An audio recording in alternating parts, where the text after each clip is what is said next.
Welcome to Scoop World Order. We have about 3 days towards the next scrimmage, and we have got a lot of stuff to cover. Is Devin Brown going to take the quarterback job? There's a lot of smoke about that right now. It's absolutely crazy. Some of the stuff that we're hearing. Is it the O-line? Is it his mobility? Is it his playmaking ability? We're going to get into all of that and the other buzz we're hearing from camp. But first, as always, thank you. We're we're thankful and grateful for you guys for tuning in. Appreciate you guys as always. We always are looking forward to having you guys on our show. Again, we appreciate you guys leaving a like, clicking subscribe, and also clicking that little dinner bell. As always, I'd love to hear your thoughts on who's going to win this quarterback battle. It's getting a lot closer than I ever would have dreamed it would be. I assumed it was Kyle McCord the whole way. But God, I'm hearing some really, really, really good things about Devin Brown from some people that actually matter. This isn't just observers. This is real people. So I'll leave it at that. And I'm going to bring in my good friend, Nevadabuck. Nevada, how are you? I'm doing great, man. Exciting times around Ohio State. Lots of stuff happening. And I got to tell you, the message board right now, this is so much fun to be on. It's like you go on the board, there's a new topic being churned up like every 60 seconds. Every time I refresh, there's another post, another thing to respond to. And this is the best time of the year. And it's I'm just having a ball. It's the best.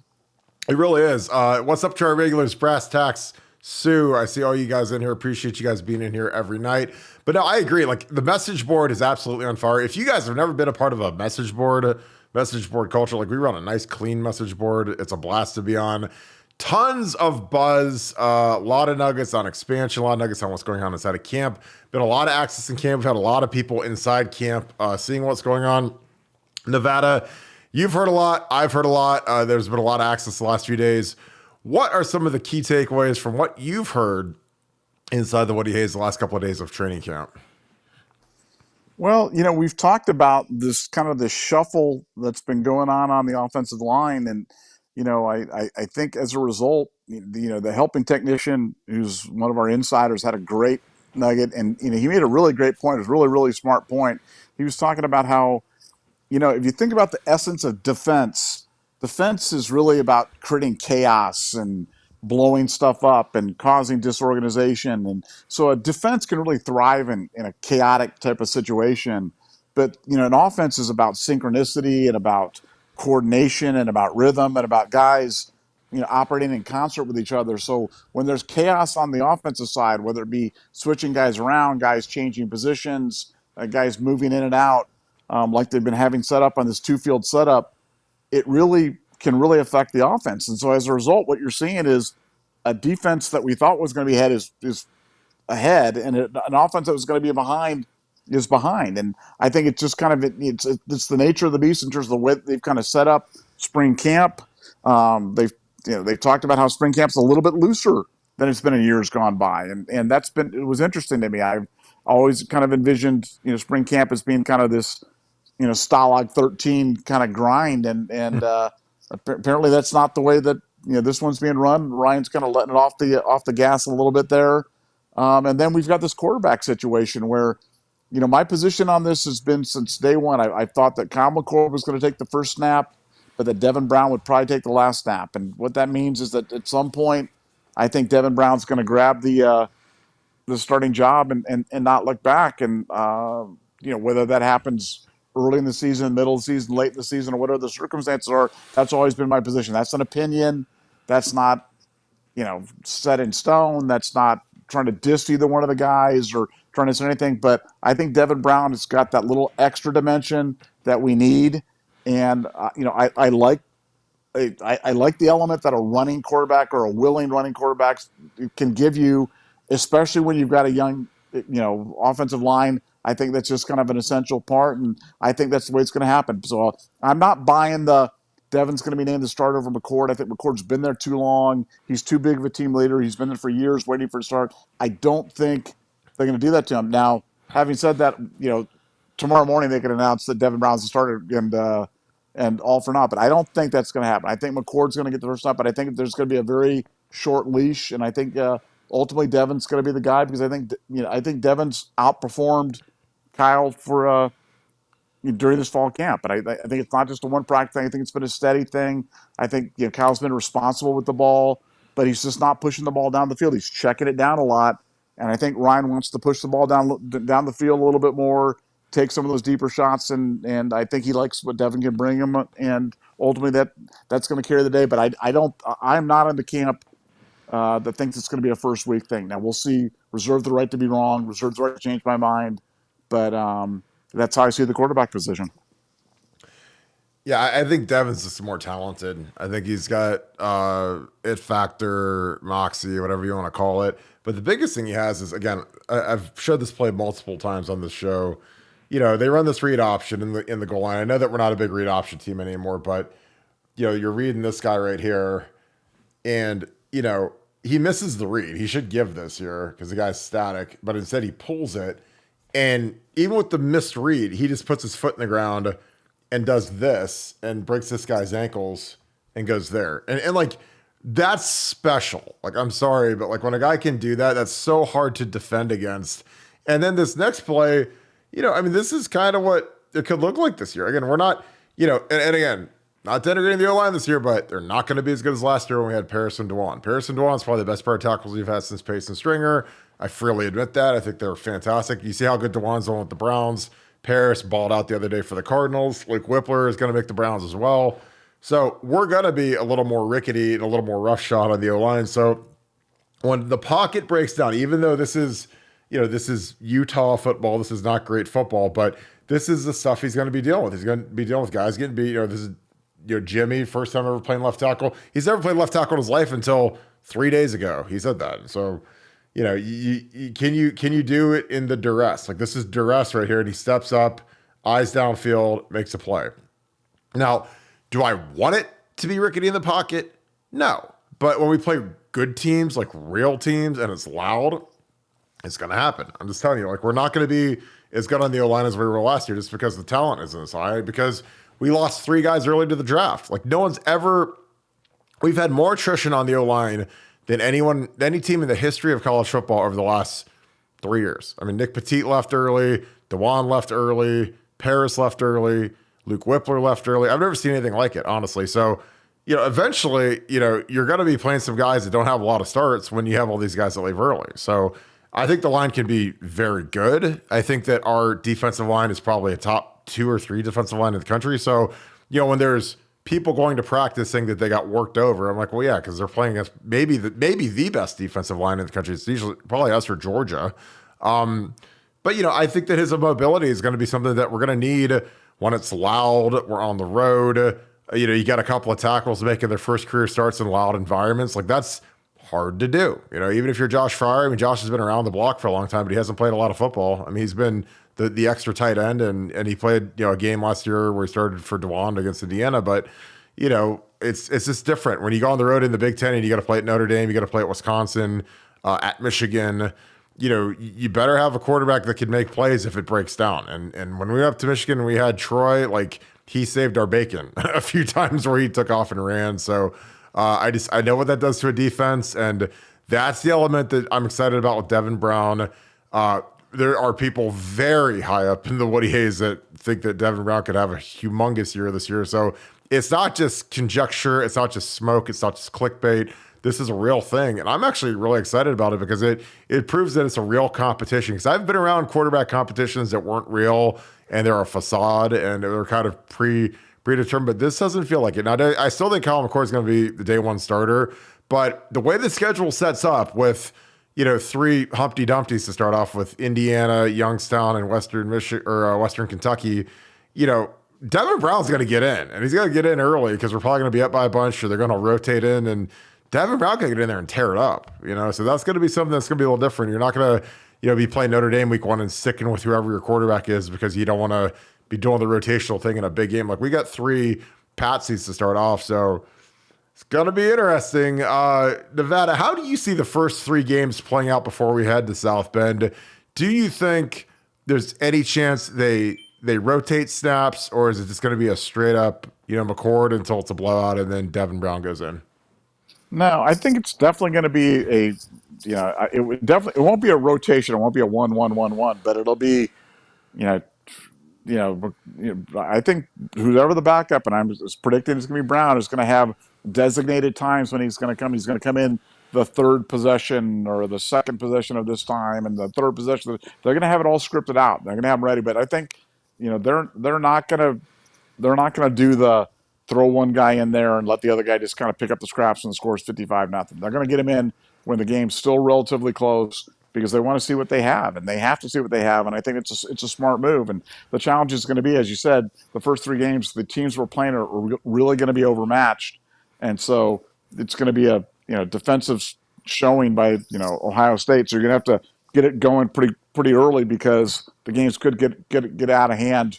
Once the defense starts to exert itself, create some turnovers, do some things where you're getting good field position, that those games could get out of hand quickly. So Ohio State's going to have to get those guys in early and see what they can do because that's something that they didn't do last year, and I think we're the worse off for it. I think that's been one of my main criticisms of Ryan Day is that I don't think he's gone to his backups early enough. I mean, there were some times last year that were absolutely embarrassing. There were times last year where it was, I mean, you'd have to check the score, but it might have been 50-7 or something like that, and you still had C.J. Stroud in there throwing passes, and I never understood that.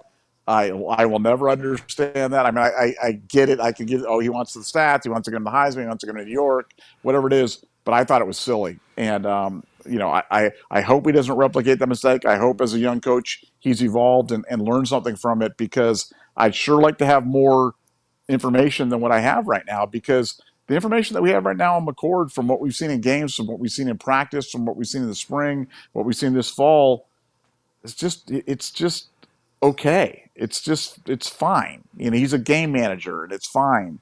But do we need more than a game manager? Do we need more than a guy that's willing to check down and go to the outlets and a guy that's willing to, go to his third option and then tuck it and run it for 4 yards? Do we need more of a playmaker at the quarterback position?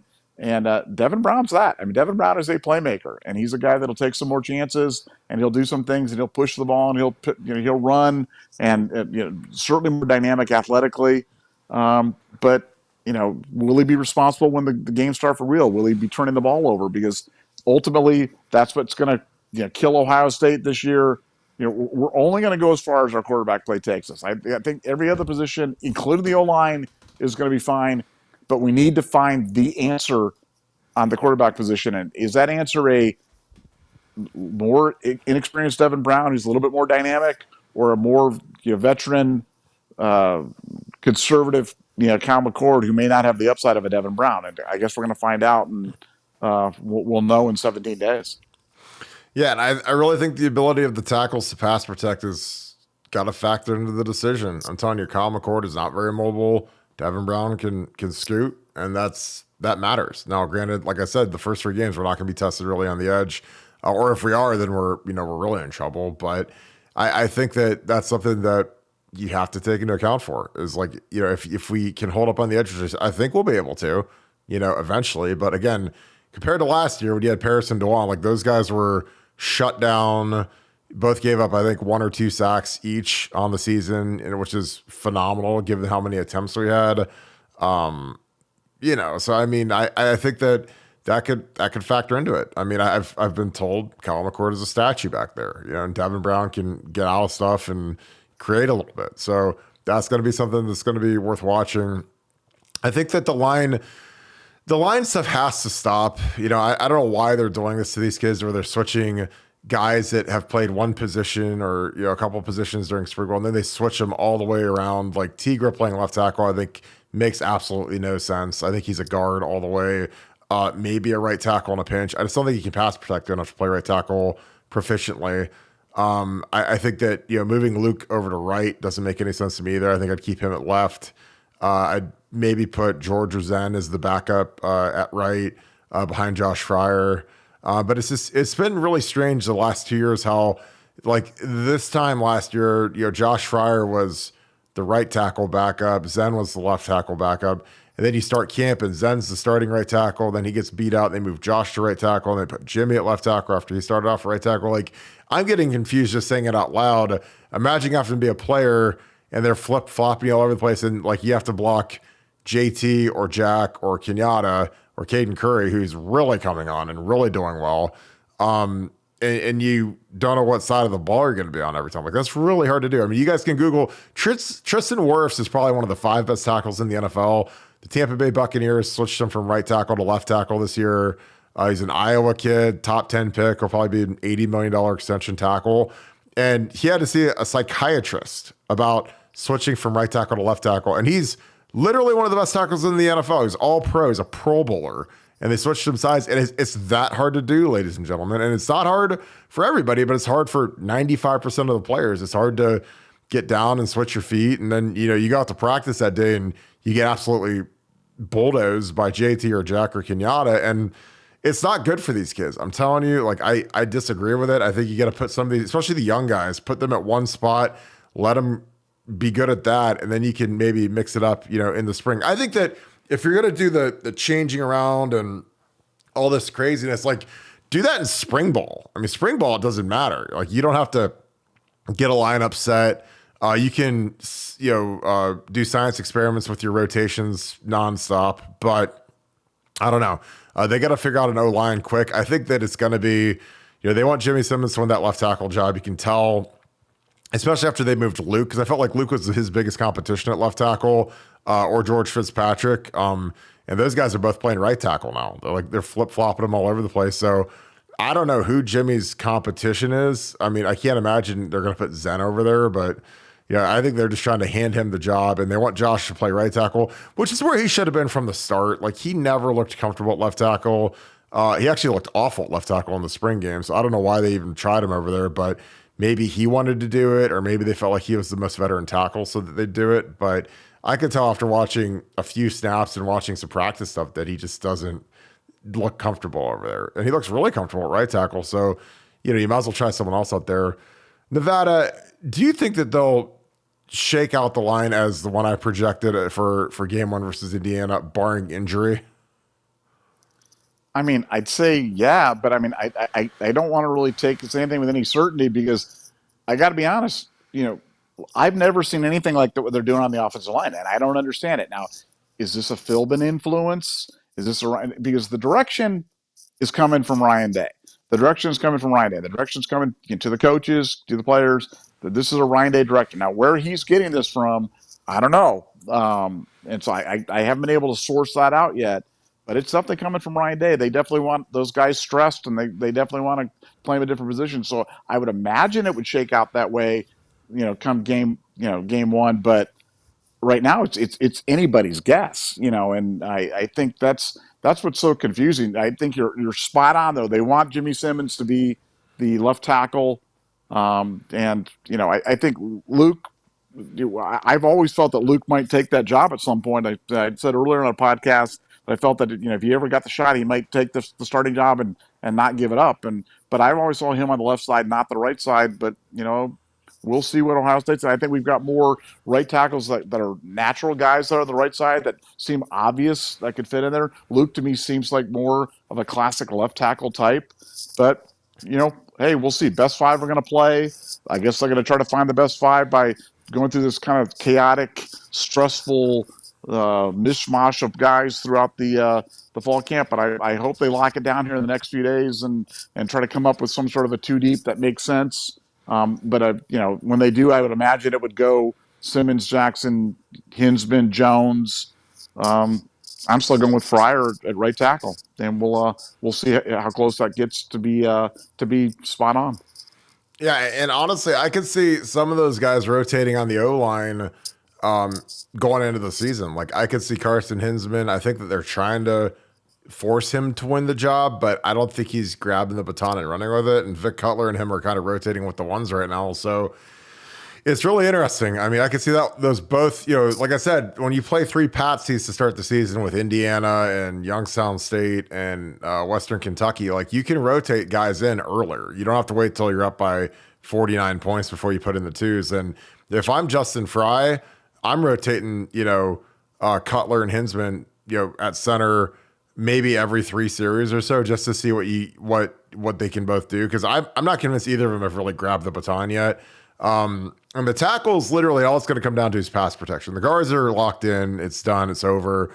It's honestly really interesting that Enoch Mamahi is this kind of, in La La Land as the second team guard as a fifth year guy, but that's kind of what they're going with. I mean, again, if I had my druthers, I'd have put Matt at center and put Enoch at right guard, but I'm guessing Matt wanted to play guard and he didn't want to play center. So they had to respect that. And I think it's the same thing with Donnie. Donnie didn't want to play tackle, so he's not repping at tackle when he's playing left guard. And that's fine. But, if I'm Justin Fry and Jimmy Simmons, his footwork gets wonky, or maybe he's a better protector at right tackle where he played last year, then I put Donnie out there and I put Enoch in at left guard. Again, that's like the combination I'm surprised we haven't seen, because we have a lot of young guys who haven't played at all on the edge.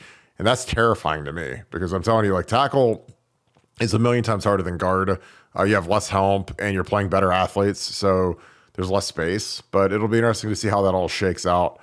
Nevada defensively, again, it's been yeoman's work for the D-line up front.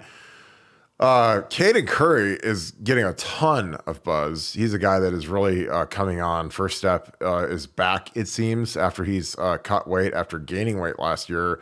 He kind of has a kind of a wonky frame because he's not super tall, but he's got a motor and a burst, and he was real productive when he played last year.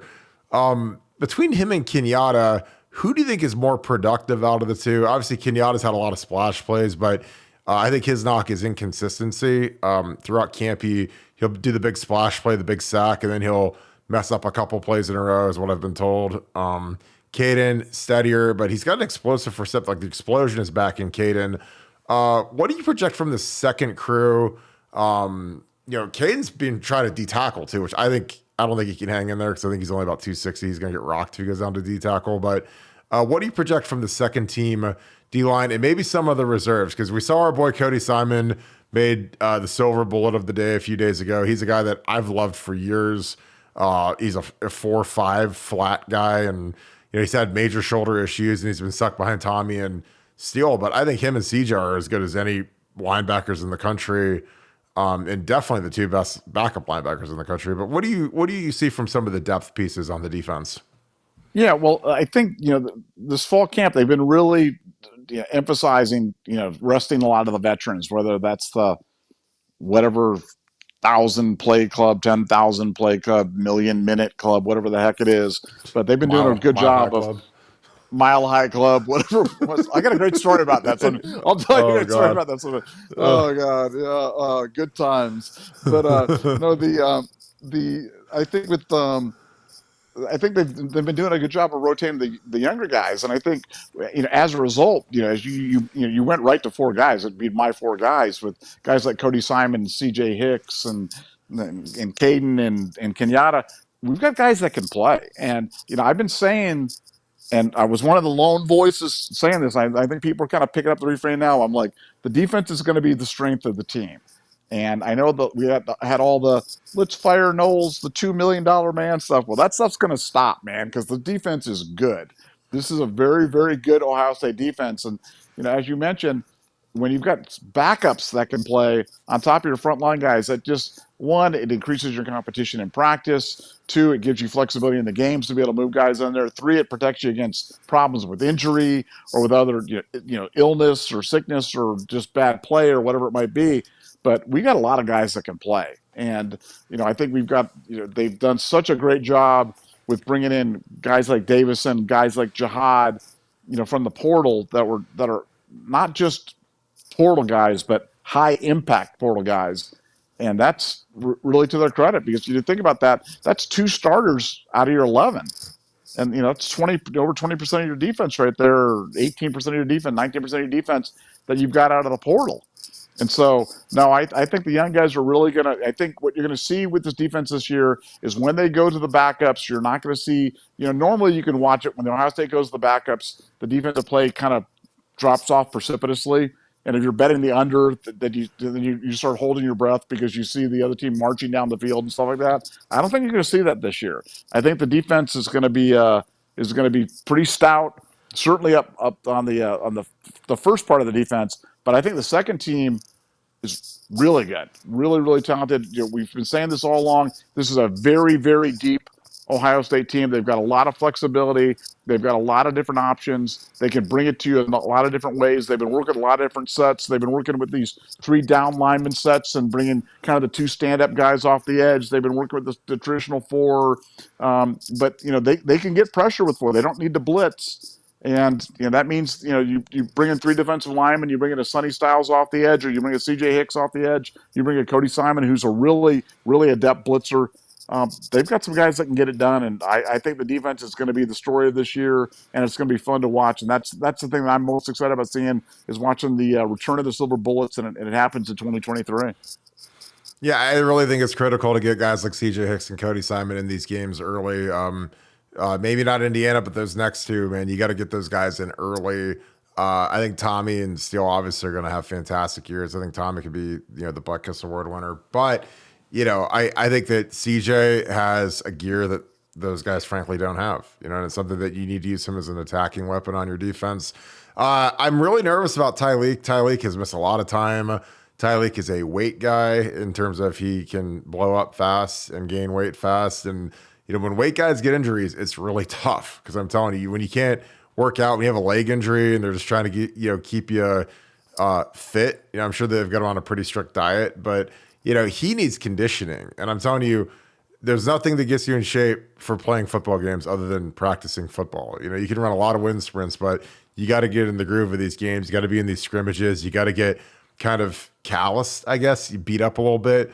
And he's missing all that. I used to, I had a few injuries in my career. I got hurt in the middle of the season in 2005, and I hated it. Like, I hated 3 weeks I couldn't play because I had a knee, torn MCL, grade 3, full tear, and I couldn't play. I couldn't practice, and I just went and did the Stairmaster all day during practice so I could try to keep my conditioning levels up. But it's hard to stay in football shape when you're not playing football. So I worry a little bit about that interior, man, because I don't know if Hero Canu's ready for prime time. He needs to be.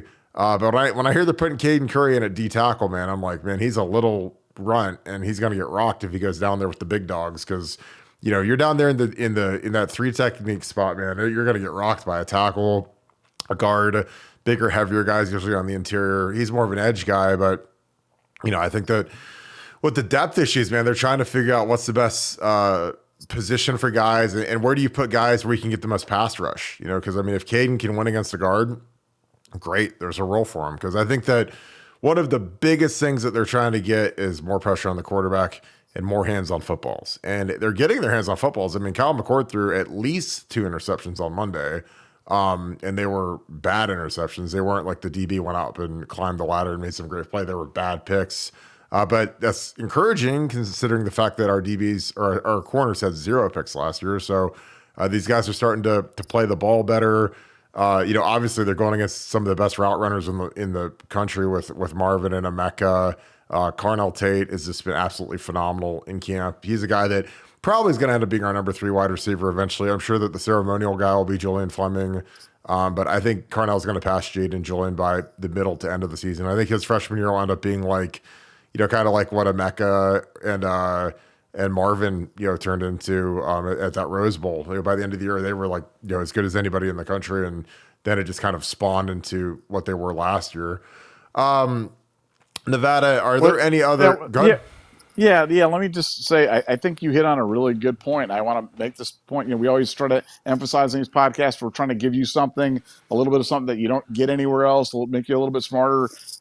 Tyleek's on a razor's edge right now. Tyleek's kind of at an inflection point where he's got to either go or not go, but like it's touch and go with him. We came into the season thinking Jack, JT, Mike Hall, Tyleek, well, that's our 4, that's our guys, that's the horses we're riding. And I'm telling you, Tyleek's really at a critical point in his development, critical point in terms of his play here at Ohio State. And it's something to keep an eye on because he's got to get it done. He's got to get on the field and he's got to get in shape, and that hasn't happened. And that's the bad news. Now the good news is Tyron Malone's way better than I thought he was. I wasn't sure when that guy came in that he was going to be able to play. He was a guy that Ohio State was really high on coming out of high school. Went down, played baseball on top of playing college football, which is a really tough double. It's tough to double in any sport, but those two sports in particular. But he's been really good, and that is a massive human being, and I think he's going to be one of the answers on the interior line because he's a load and he can play. And I think he's been one of the pleasant surprises of the fall. Well, if Tyleek's been a bit of a disappointment, for all the reasons we talked about, Malone's been a surprise and a positive one. Yeah, I think that it'll be interesting to see what we get out of him, given that he gave up baseball. Now he's full-time football. Kind of stunning the lack of production at Ole Miss, given that he didn't really have anyone in front of him. So it wasn't like he had a couple first-rounders in front of him, and he didn't really play much. But, again, when you get into the system here, you get to play next to Mike and JT.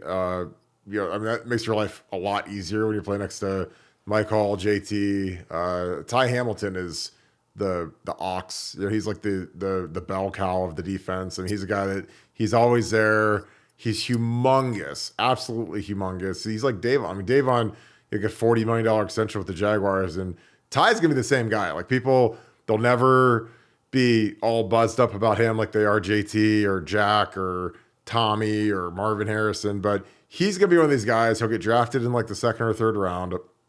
He'll sign like a $60 million extension in the league.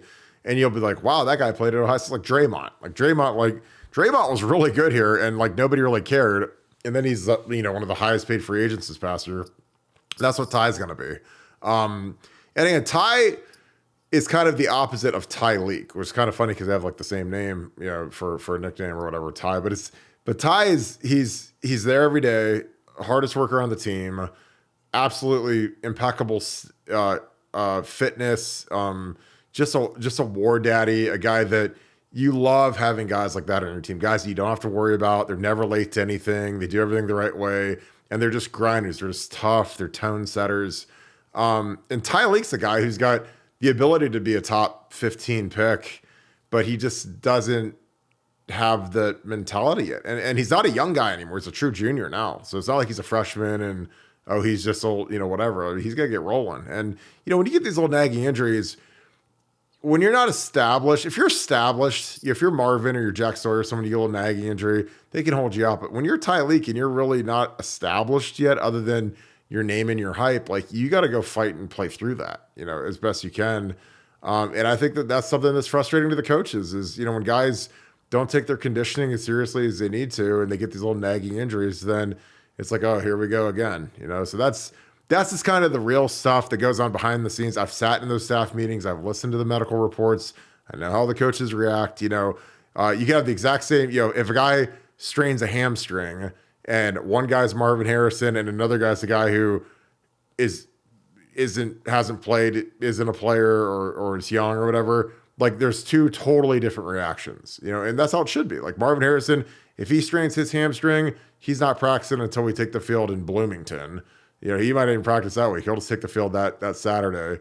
But for younger guys, I mean, you got to kind of push them along and teach them, hey, you're not injured. You're just hurt. There's a big difference between being injured and hurt. That's what my high school coach used to always say. And he's right. I mean, you gotta suck it up and go. I mean, there's a lot of guys at this point in camp, everybody is hurt. Everybody has blisters on their feet. They've got, a shoulder, an ankle, a knee. Everybody feels like trash at this point in camp.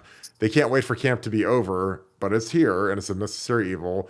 And honestly, it's easier than it's ever been because they don't have doubles anymore. They used to have 2 days. You have to have 2 of these full padded practice. Now they just have 1.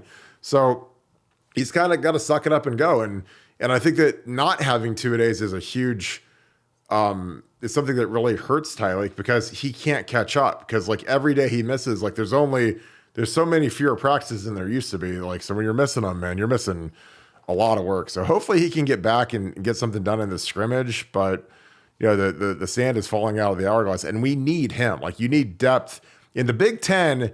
You need depth at defensive tackle. Cause when you get to October and you got to go play Camp Randall and they're going to run the ball at you and you go to Michigan, like you better have some D tackles in there. Cause they're going to be combo blocking you into infinity. So, you need guys to be able to rotate in there and kind of take some of the heat off.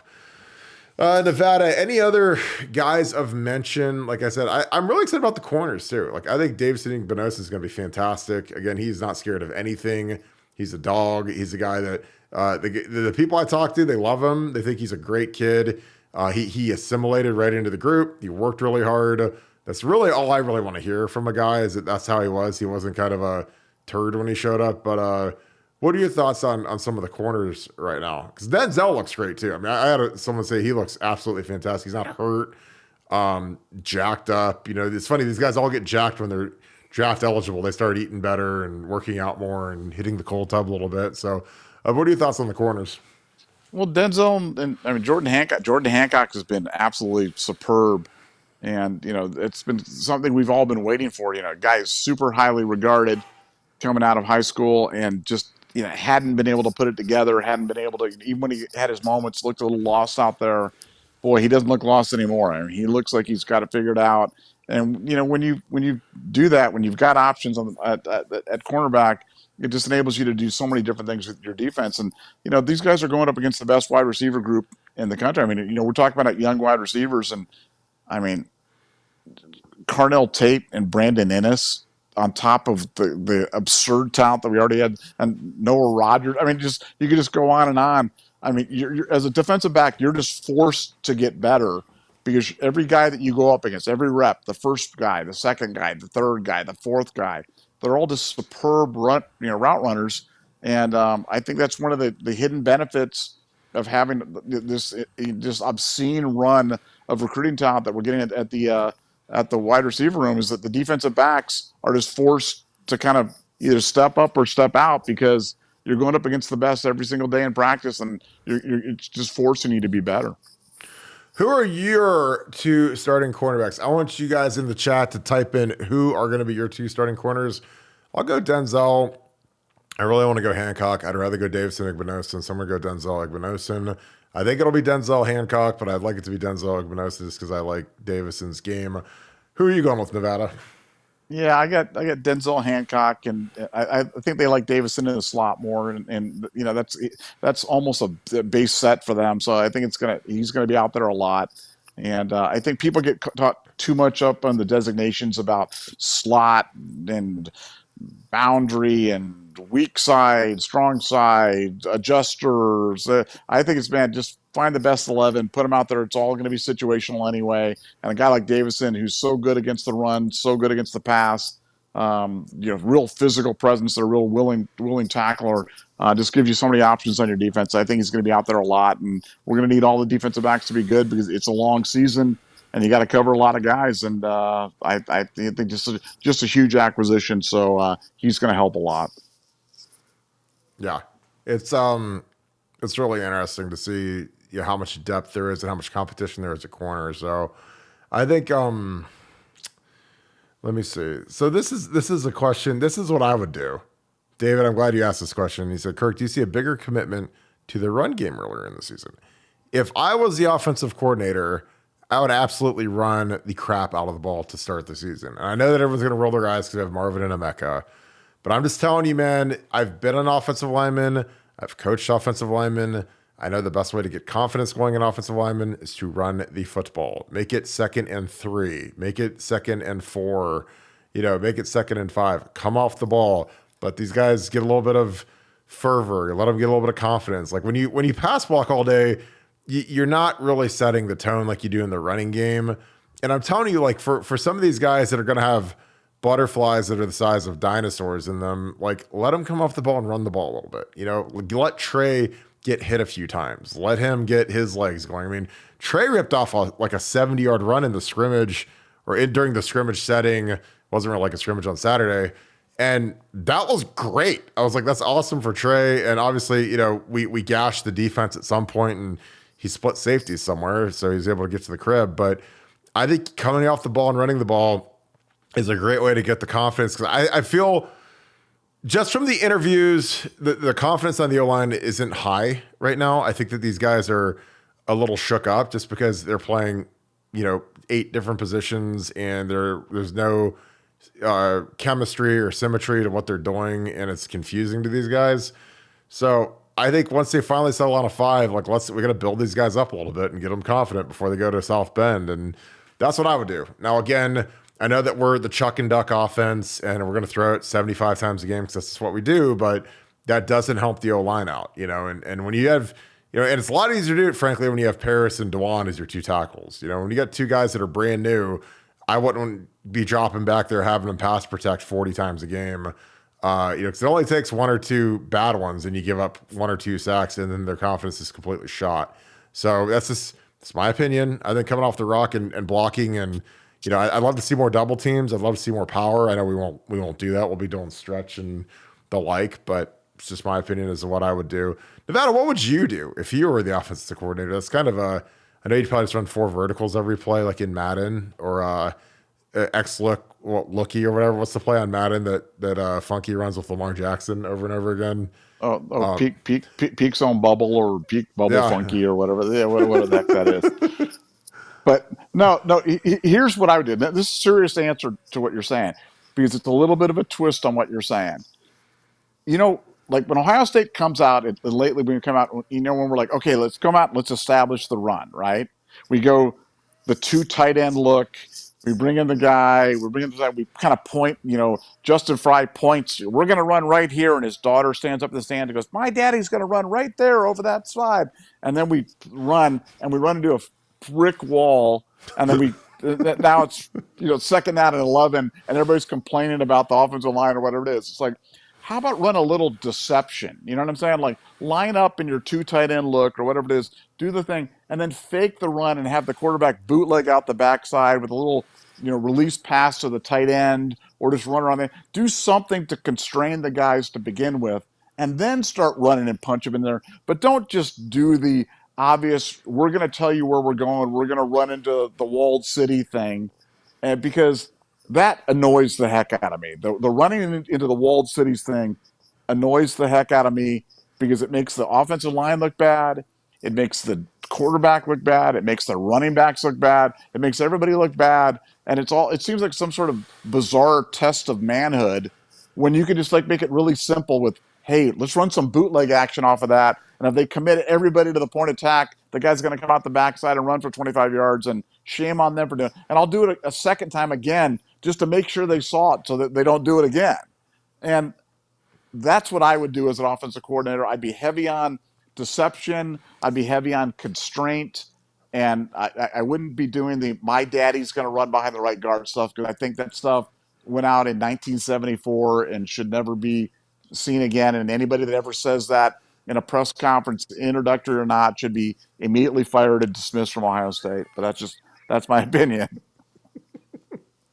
You're brutal. Oh my God. I agree. Like the lack of constraint drives me absolutely crazy because again, we give the look of the read option, but we never actually pull it. So eventually it's like the boy who cried wolf, except the offensive version, and people stop believing it. And then they just crash down and kill the backside end that we don't block. So, the plays where it's a designed handoff with the fake, it's just, they're worthless. I mean, you got to either read it or you got to tag an RPO on it, but that's just my opinion. Again, when I see these ends chase down the backside, it just absolutely kills me because literally they're never going to respect the quarterback if he never pulls it, which is partly the reason I want Devin Brown, who's actually excellent at running the read option, to run a little bit of read option. Because again, I'm not saying we turn into Braxton Miller 2013 read option half the offense. I'm talking about just run it 5 times a game. And then all of a sudden the constraint is there and people respect it. So that changes everything when all of a sudden you've got guys that are actually, oh wow, this guy actually might pull it. And if he pulls it, he runs a 4.5, 4.6, whatever Devin Brown is, and he's quick and he can go get 8 yards and make it 2nd and 2. Because I'm just telling you, the key to like making life easy on the offensive line is staying on schedule. Make it 2nd and 5. Make it 2nd and 4. Make it 2nd and 6.